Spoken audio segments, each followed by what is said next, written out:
What's up, guys? How are we doing? It is the final mock draft of the 2022 NFL draft season, and I'm excited to get it going. We've done several mock drafts now. This is the second one with the face cam, and I realize I'm going to be uploading back-to-back videos with the face cam. Again, it's not going to be a normal thing moving forward, but anyways, there's 32 picks to dive into, guys, so let's go ahead and dive right in. And all throughout the draft process, it's been either at the beginning it was Evan Neal was a big time pick for the Jags, but lately it's been Aiden Hutchinson or Trayvon Walker. With Trayvon, he's a hell of an athlete. This is truly, in a lot of ways, it's a unicorn athlete. He's 6'5", 270, 4'5", 40. The jumps are through the roof. And all throughout the process, I've been leaning Aiden Hutchinson's side. However, I think Trent Baalke is going to get his way. He's going to use Aldon Smith back in the day in San Francisco as a justification to choose Trayvon Walker. And for the first and the final time of the 2022 NFL draft season, I am mocking Trayvon Walker to the Jacksonville Jaguars. And if this pick happens, I think it's pretty safe to say Detroit will be, I don't know about sprinting to the podium, but they're not going to take long to make the pick. And Aiden Hutchinson, after initially he was going to be a Lion because Evan Neal was going to be the pick, and then he was going to be a Jag because the Jags shored up their offensive line. He's staying in Michigan. Now, with Houston on the clock, this is a unique situation because there's a lot of ways they can go. With Houston, this is a team that, I don't think Davis Mills is a great quarterback, but I don't think he's absolute, trash or garbage either, right? There's countless ways they can go. And for a team, I'm just going to be honest, people probably didn't watch the Texans a lot last year, but they really struggled to run the football. And when you have a player on the board who some view as the best prospect in the entire draft, in Ike Ekwonu, who can help out your run game, who will eventually be a long-term tackle after the Laramie Tunsil situation gets resolved. I'm going to keep that in. After that situation gets resolved, I think you have to take Ike Ekwonu. I like that pick for them. I like the fit for the Texans. And I think he's going to make a massive difference in the run game. And in a running back class with several good running backs, instead of having Rex Burkhead be your RB1 for the season, you could also come out of the 2022 draft later. We're not going to get to that second or third round pick, but I like the potential of the Houston Texans in terms of adding offensive playmakers and offensive starters from this class. So that leaves us the New York Jets. And I think this pick is fairly obvious. Robert Saleh was the coach for the 49ers a couple of years ago. We saw what he did when he had Nick Bosa, DeForest Buckner, Eric Armstead on one defensive line.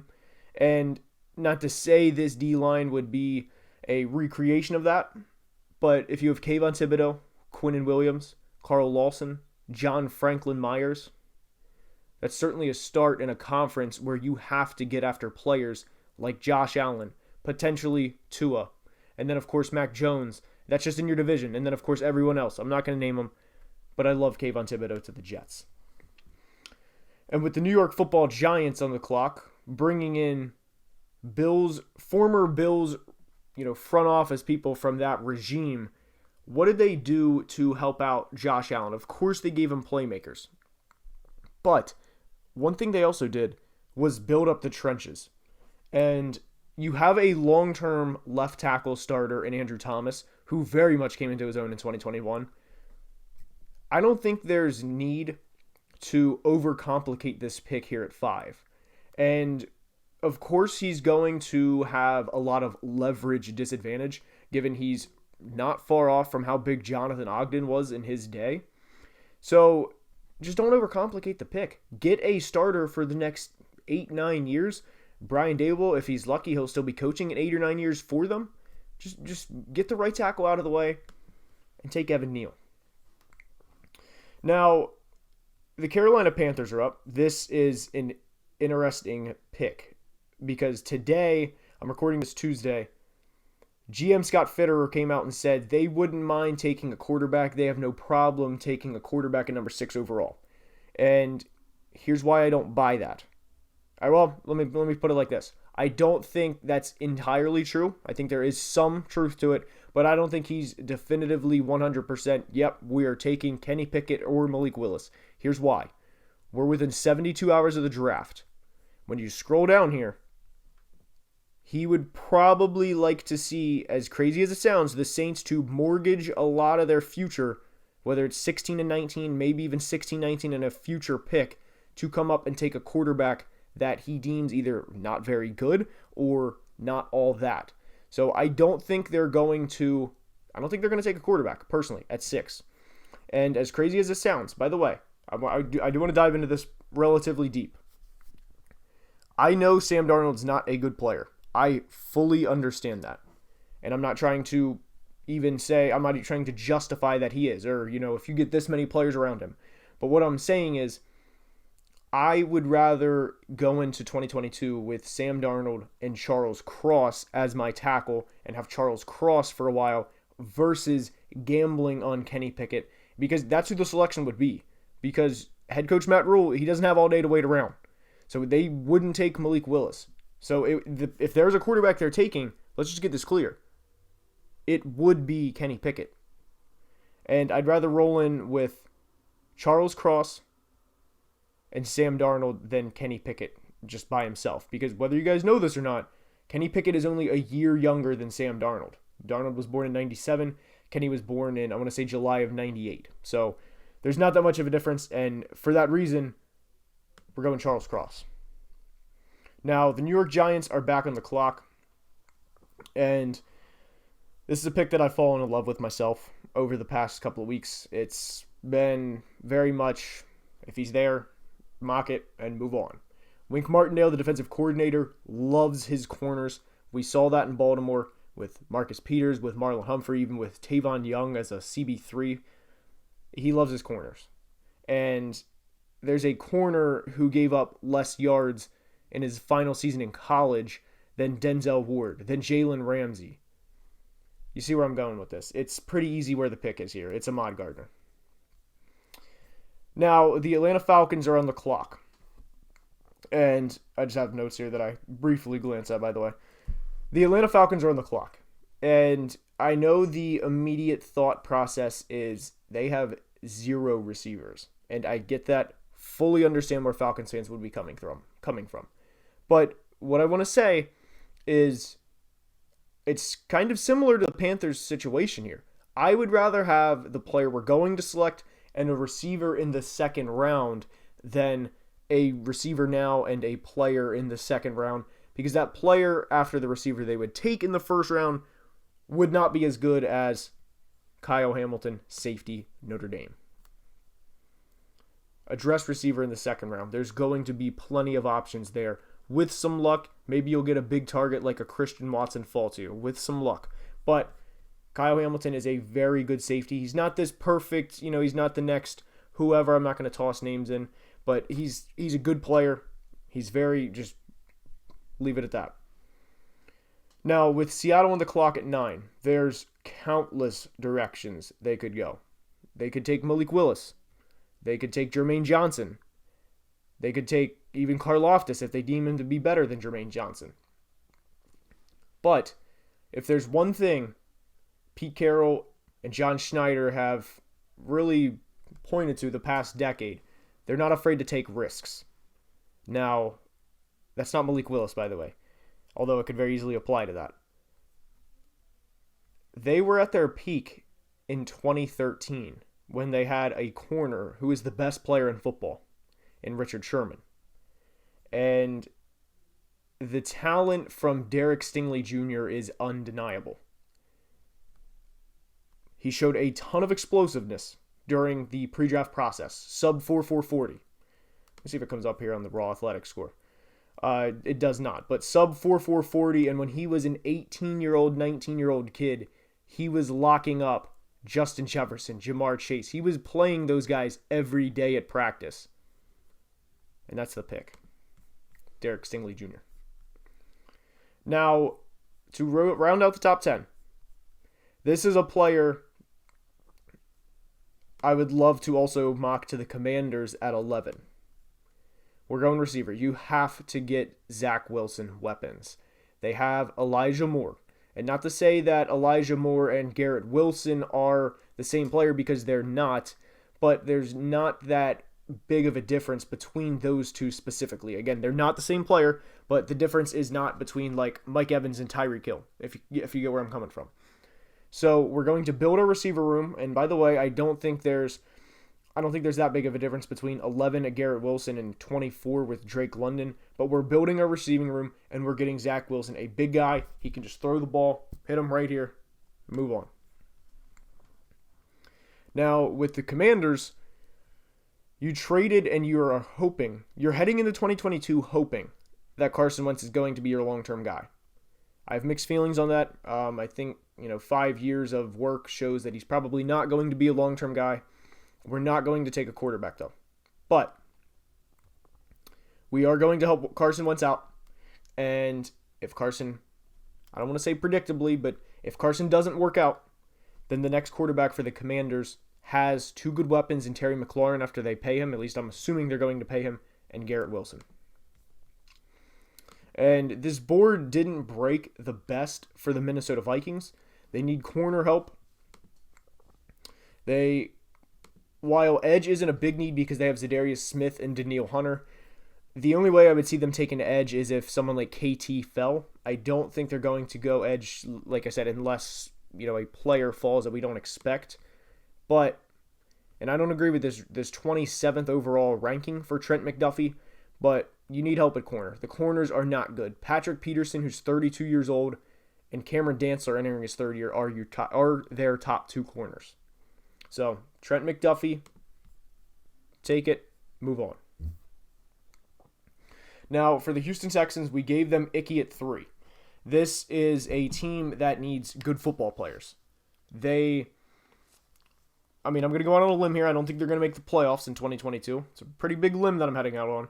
But even though they would have to wait for him to come off of a torn ACL, the talent that you get in the player in Jamison Williams, to me, I think is worth the wait. So, Jamison Williams, wide receiver, Alabama, to the Houston Texans. Now, there are several directions the Baltimore Ravens could go. I sent out a tweet a couple days ago. I said Trevor Penning is my sleeper pick for them, and I think that could happen. There's also Jordan Davis. Imagine, this was Daniel Jeremiah said this on his podcast a couple days ago, but imagine you walk off the bus, first two players you see are Jordan Davis and Calais Campbell. That's some scary shit there. But the player we're going to give them in today's mock is Jermaine Johnson. Jermaine Johnson and Odafe Owe have your edges. I like that a lot. I like that a lot for the Baltimore Ravens. Now, moving on to going up I-95 to Philly. Guys, Philadelphia fans, you guys know what you need. Howie doesn't take them. You know the position you need most, and it's linebacker. I'm not going to discuss this long because there's really no need. Take the best one on the board. Devin Lloyd, Utah. Now, the New Orleans Saints are on the clock. There's several different directions they could go, but they lost Teron Armstead, who is now a Miami Dolphin, and somehow, some way, you're going to have to replace him. And we're going to attempt to do that in today's mock and give them Trevor Penning from Northern Iowa. And this next pick was, here we are late April. This was a pick early to mid-March that I fell in love with. And over the past 6 weeks, I thought less and less of a chance that this would happen. But it happens in today's mock. Put Jordan Davis in the middle of Joey Bosa and Khalil Mack and just let those boys feast. That's a hell of a defensive line right there. Now, Philadelphia is back on the clock. When they need linebacker help, we helped them out. But in today's league, in the passing league that we're in, their number one receiver right now is Devontae Smith. And Jalen Reagor hasn't worked out. The best case that you can really hope for at this point is he becomes a wide receiver 3. I mean, he has 700 career receiving yards in 2 years. So the likelihood of him, overcoming this and having a 11 or 1,200 yard year is very slim.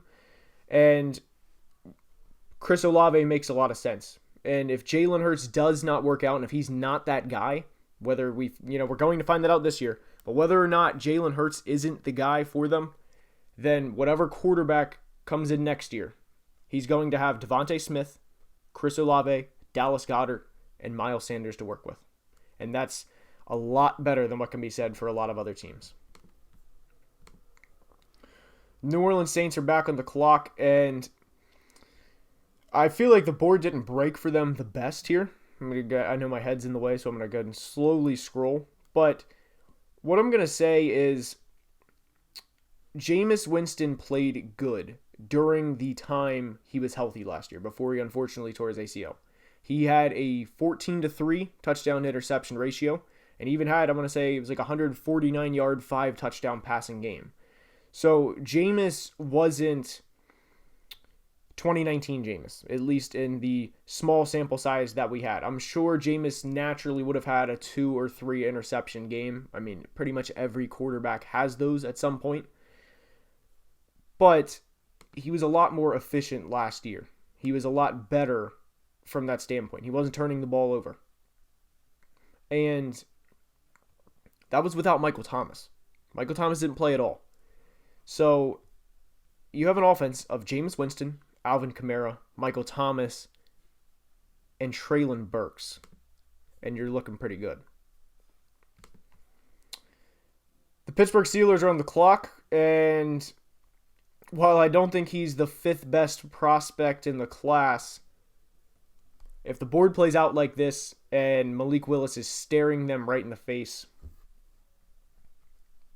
you got to take him. I mean, you have to take Malik Willis if the board breaks like this. Who I would genuinely ask, please comment below, who else would you take over Malik Willis in this situation? I know you can justify some players here. I'm not trying to deny that. But with Malik Willis, what if he were to turn into a franchise quarterback and you passed on him for a Kyer Elam or a Dax Hill? Not that those are bad players, because they're not, but Malik Willis is the pick. Now the New England Patriots are on the clock. And they lost J.C. Jackson to the Chargers this offseason. They need corner help. So let's just head right there. I do agree with this rankings that there is a decent sized gap between Booth and Elam and then Roger McCreary. But it's take your choice here. And we're giving them Kyer Elam from Florida. Green Bay's up, and everyone knows they need receiver help. But what I'm not going to do is force Christian Watson at 22 when the board broke the way that it did. George Karlaftis has been a player that's been discussed and nitpicked throughout the entire draft process. And you lost Zadarius Smith to the Minnesota Vikings. You have Preston Smith on the opposite side. I think this is, if the board plays out like this, I think Green Bay, for this late in the draft, they would be absolutely thrilled to get George Karlaftis. Now, Arizona Cardinals fans, there's probably a few players you're thinking that I'm going to take. You're probably thinking of Zion Johnson, Andrew Booth, and those are good picks. They would be good picks. However, the player that I'm going to go is going to surprise you guys. But here's my thought process, and here's my justification for this. They, as we know, had a second half collapse in the season last year. No denying that. But they 100% believe heading into this season. They're not thinking about that. They are thinking, we beat the Rams on that Monday night game. We beat them. We beat the defending Super Bowl champions. We can compete with these guys. We proved it. So what do we need here? We lost Chandler Jones this offseason. We can get a fifth-year option for a player who's going to come back right in the middle of a playoff run. And, as we said, control his fifth year. And that player, again, this is going to be an unpopular selection, and I fully realize that. But David Ajabo, edge, Michigan. So the rest of the first round plays out, and Dallas is up. And for me, I think this pick, I think they would have chose Kenyon Green had he had the player that we're going to choose wouldn't be there. But he is, and it's Zion Johnson, guard, Boston College. It makes a ton of sense. Get Dallas some offensive line help. You have a ton of money invested in both Dak and Zeke. And, of course, it also doesn't hurt to have a good guard on your team. So why not just go ahead and do it? He's also, as we said, a great football player. The Buffalo Bills are on the clock. Are they in the Bailey Zappi area at 25? Maybe Carson Strong? No, of course not.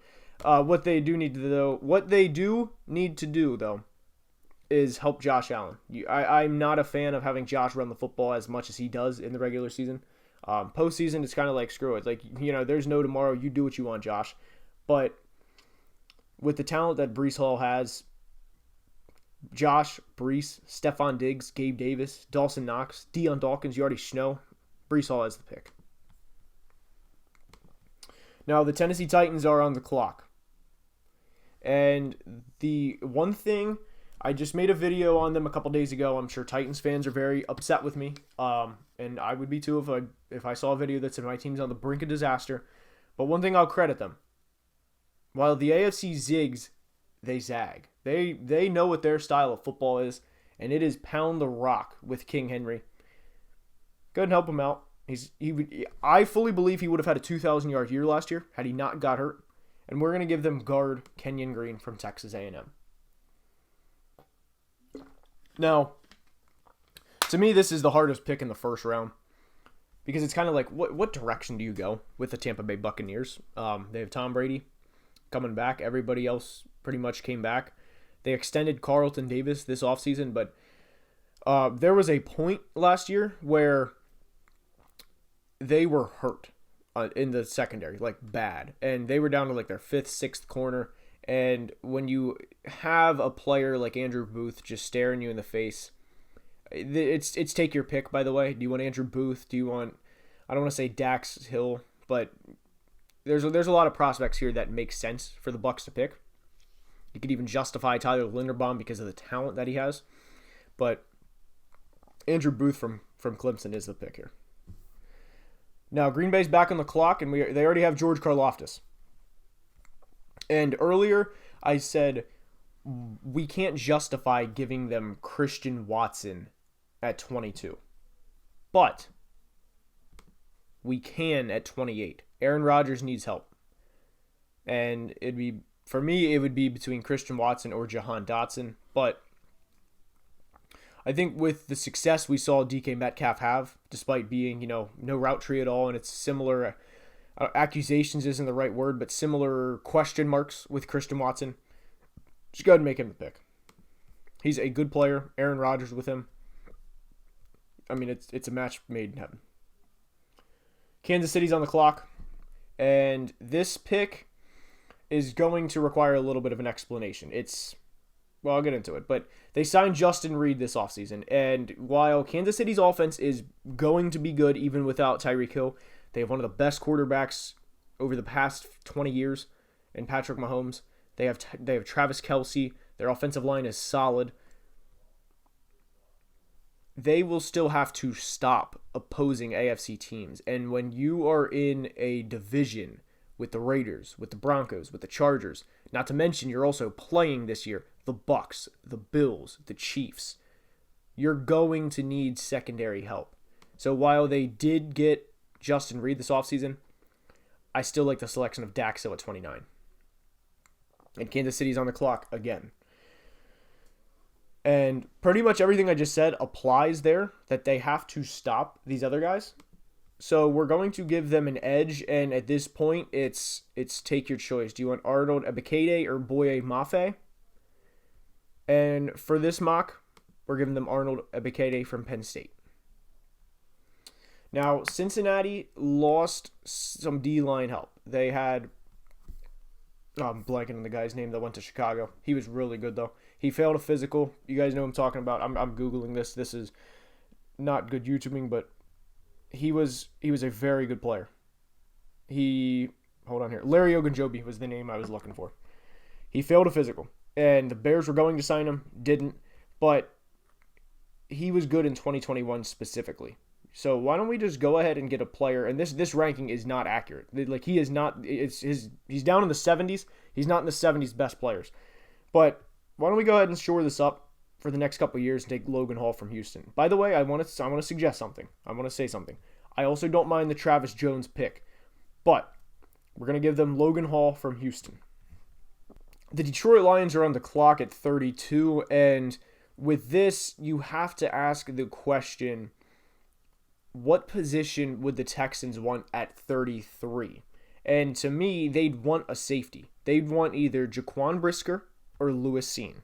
And if you're Detroit, I think if you want a safety, which I think they should draft a safety, you have to draft whoever you deem to be better out of the two. As simple and as stupid as that sounds, you have to draft whichever is the better out of the two. And then at 34, because they're back on the clock right after that, I think is you take Nakobe Dean at 34, because quite frankly, I'd be surprised if the Texans take Nakobe Dean, but they just lost Justin Reed. And I think Lewis Cine is a hell of a safety, and that's who the final pick of the first round is going to be in the final mock of the 2022 NFL draft season. Now, that's all I have for today's video, and here's the final mock. I hope you guys enjoyed, and I hope you guys have enjoyed the videos throughout the draft process. By the way, while I'm making this video, we hit 40,000 subscribers. I cannot thank you guys enough for the support, and there will be a community post about that. But anyways, I hope you guys enjoyed today's video as much as I enjoy doing the mocks and as much as I just enjoy doing videos. So until next time, as always, be safe and have a great day. Love you guys.